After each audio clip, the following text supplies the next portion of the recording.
Today we're going to work on a little application from our opening movements of our Uechi Kata, where we just bring our hands up to our kamite position, or when we bring our hands up for double block position. So to start with this drill, we're going to work just on relaxing when someone strikes us or pushes us, which sounds counterintuitive, but we want to put ourselves in a position where we're able to absorb some of the impact of their power without getting knocked back or pushed on our heels or too stiff in the knees. So basically, my upper body can be still strong in structure and sanshin, and my lower body will absorb some of the impact.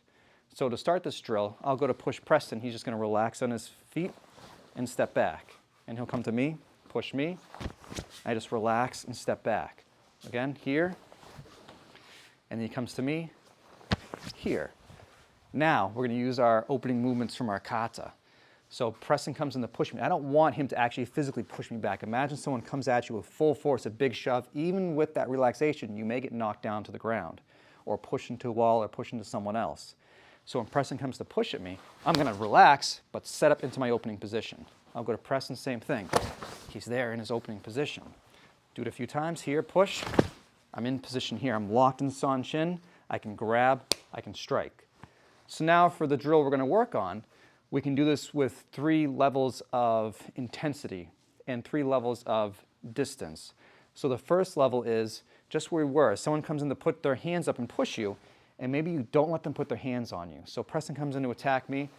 I'm here, I'm ready. He hasn't physically touched my chest, he can't move me back, but I'm in a position to protect myself. From that, do it again, please. From that position, I can, depending on what happens next, I can disengage, get my space back, or I can try to grapple, clinch, or strike, depending on the scenario, depending on what level of violence is coming at me. So if I do that to Preston, I come in, he just engages. He comes to me, I'm relaxing my legs, I'm strong, structured here. The second level, we are going to get that physical push. So if I go to Preston first, I'm going to put my hands on him and push him back, and he's going to bring his hands up and protect himself. Again, he goes to push me, give me a good shove. I'm off balance a little bit, but then I can reset back into sanshin. And then he comes to me. Okay? The third level, we're going to physically hold and push. So we have control of the person. This isn't the greatest position because now the person can control and manipulate you. They can potentially move in for a strike, which is what we'll do in a little bit. But for now, we're just going to grab and push. This is a scenario where maybe we weren't fully aware of our surroundings and someone was able to physically grab us or control us. So Preston comes to me, here, grab me a little harder if you don't mind, here, good, I go to him, I grab him, oh, let me get a little more grip. I'm gonna let my partner grab one first and then push, and they try to get out of it. I'm going to grab my lapel, push, here, I try to get out. This is tougher, Preston's a little stronger than me, so I still use my sanshin to gain leverage on the position. Again, I grab Preston and push him. Preston grabs me. I drop my microphone, and that's basically the 3 levels of the positioning. So again, as a quick review, level 1, I go to push Preston, he doesn't let me make contact. Level 2, I get some contact on him, I'm not fully controlling him. And then level 3, I control him fully, he's in a bad position, and I put a shove, and he has to do whatever he needs to do to get out of that position while using his sanshin. So, like I said before, we're basically using the opening movement of our Uechi Kata to utilize this technique. And you can utilize those circular movements to put yourself in a strong position to counter or to strike or to grab and control if you need to. So if Preston just pushes on me here, my hands are coming up. I have positioning on him so I could be striking the throat. I could be controlling the arm, controlling the shoulder, or coming in and getting a hook on the neck.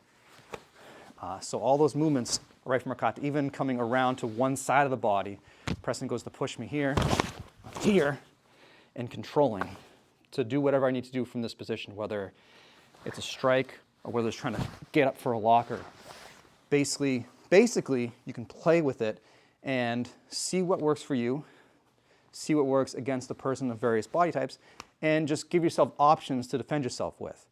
So for our next step, we're going to, again, with varying levels of intensity depending on what you're doing with your partner, we're going to play with that. Work on a quick counter position to get out of the situation. So if Preston goes in to shove me, maybe I come in and my attack is right there.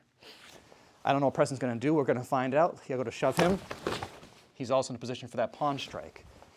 He comes in again to push me, shove me. Maybe I get off line, I hit him here. Again, I'm in a position for a palm, or depending on if he can grab me or not, I'm in position for an elbow. I'm also in position to try to get out of the grab and the push if I need to. Go to Preston again. Ooh, he's right in my face. So we're going to play with those techniques, utilizing our circle movements to get in, and then striking whoever we feel is going to work for us in that position. And it's okay if something doesn't work, because this is just a drill to practice. We're going to learn what works for us, what doesn't work for us, and just because something doesn't work one time doesn't mean it wouldn't work. So practice with varying degrees of intensity and see what works in those scenarios. So as a variation to this drill, we can do the same thing. We could start with a two-handed push, we could start with a one-handed push, but either way, one hand is going to come off the body and we're going to come in with an attack. So this is a classic. Someone goes to push us, hold us, and then they're going to try to smash with a straight punch, a haymaker. Maybe they have a weapon in their hand and they're trying to harm us. So we have to deal with that pressure and deal with that danger in an appropriate way. So if Preston comes in to do that to me, he goes to push me off balance, he comes with one hand, how am I going to protect against that situation? When doing this, remember, this is a cooperative drill. Communicate with your partner what level of intensity you want. For you, Preston, right now, I want you to come in. You can come in hard, but just stop short of giving me a concussion. Okay, so coming to hit me.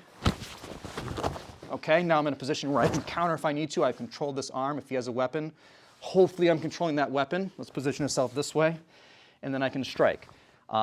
If you wanted to, if I was able to get this off, but he still had that hand free, you could add on to it where you still have to continue this drill until you feel like you've been able to stop appropriately. He could still hit him with this hand.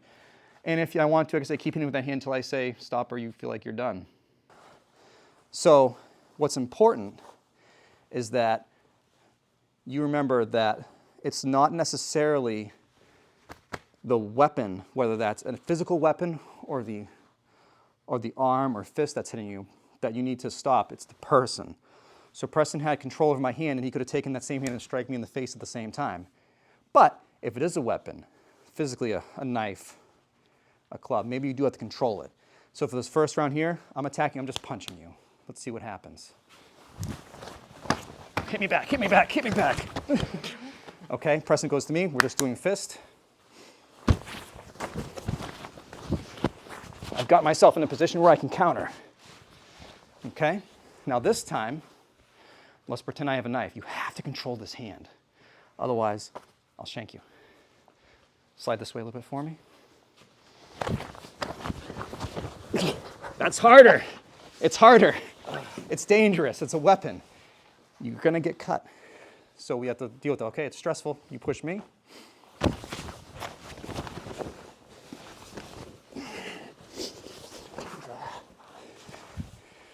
All right, thank you, Preston. Thank you guys for watching. If you like this video, feel free to try out these drills in class. And the way you practice doesn't have to be exactly how we're doing it here.